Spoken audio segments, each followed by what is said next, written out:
কড়াইয়ে তেলটা গরম হয়ে গেলে আমি এতে দিয়ে দেব অল্প একটু জিরে।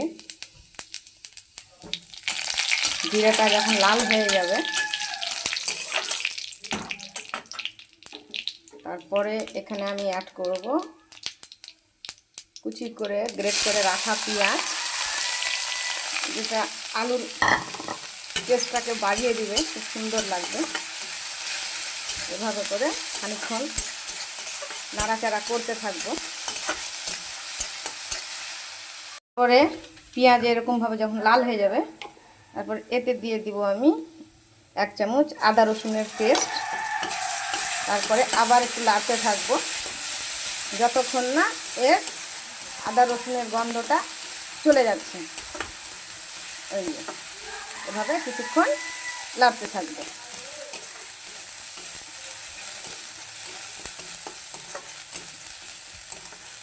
এভাবে সুন্দর করে নেড়ে যখন একটা ভালো ফ্লেভার আসবে তখন এর মধ্যে আরও আমি কিছুটা দিয়ে দিব টমেটো কুচি।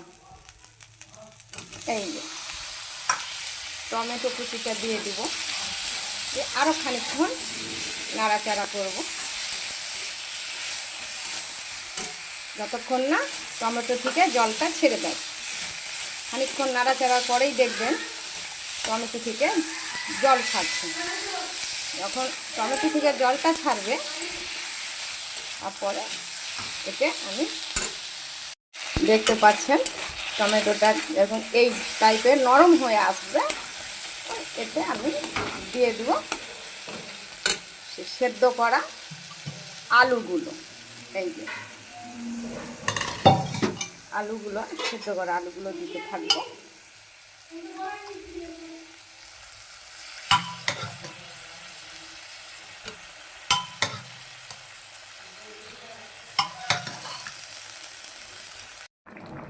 এই যে রেডি হয়ে গেছে আমাদের তরকারি। এবার আলু টমেটোর এই টাইপের তরকারি একবার যদি আপনি বানিয়ে খান খুব সুন্দর লাগবে। তবে নামানোর আগে একবার লবণটা অবশ্যই চেক করে নেবেন, কেননা লবণ আমার এখানে মনে হলো একটু কম আছে, তাই আমি আর একটু লবণ দিয়ে দিচ্ছি। আর নামানোর আগে আমি একটু দিয়ে দেবো এতে একটু গরম মশলার গুঁড়ো, আর একটু দিয়ে দেবো যে মিট মশলার গুঁড়ো। খুব অল্প সময়ের মধ্যে আর অল্প মশলা দিয়ে রান্না করে তরকারি হেলদি অ্যান্ড টেস্টি হবে। অবশ্যই একবার বানিয়ে টেস্ট করে দেখবেন কেমন লাগলো আপনাদেরকে, আমাকে অবশ্যই কমেন্ট করে জানাবেন। Thank you. কড়াইয়ে তেলটা গরম হয়ে গেলে আমি এতে দিয়ে দেব অল্প একটু জিরে। জিরেটা যখন লাল হয়ে যাবে তারপরে এখানে আমি অ্যাড করব কুচি করে গ্রেট করে রাখা পেঁয়াজ, যেটা আলুর টেস্টটাকে বাড়িয়ে দিবে, খুব সুন্দর লাগবে। এভাবে করে খানিকক্ষণ নাড়াচাড়া করতে থাকবো। পরে পেঁয়াজ এরকমভাবে যখন লাল হয়ে যাবে তারপর এতে দিয়ে দিব আমি 1 চামচ আদা রসুনের পেস্ট। তারপরে আবার একটু নাড়তে থাকবো যতক্ষণ না এর আদা রসুনের গন্ধটা চলে যাচ্ছে। ওই এভাবে কিছুক্ষণ নাড়তে থাকবো।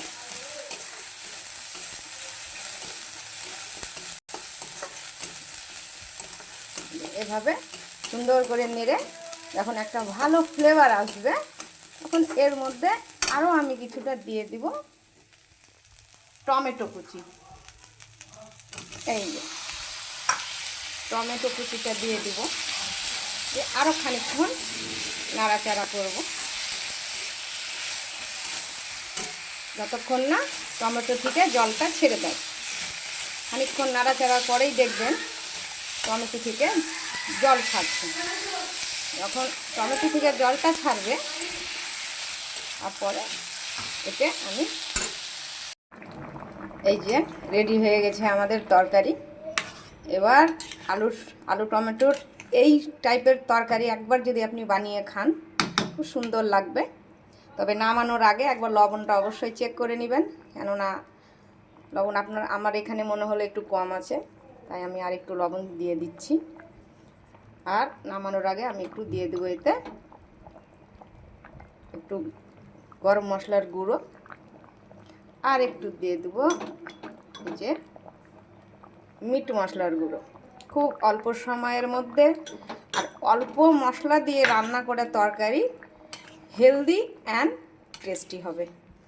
অবশ্যই একবার বানিয়ে টেস্ট করে দেখবেন কেমন লাগলো আপনাদেরকে, আমাকে অবশ্যই কমেন্ট করে জানাবেন। Thank you.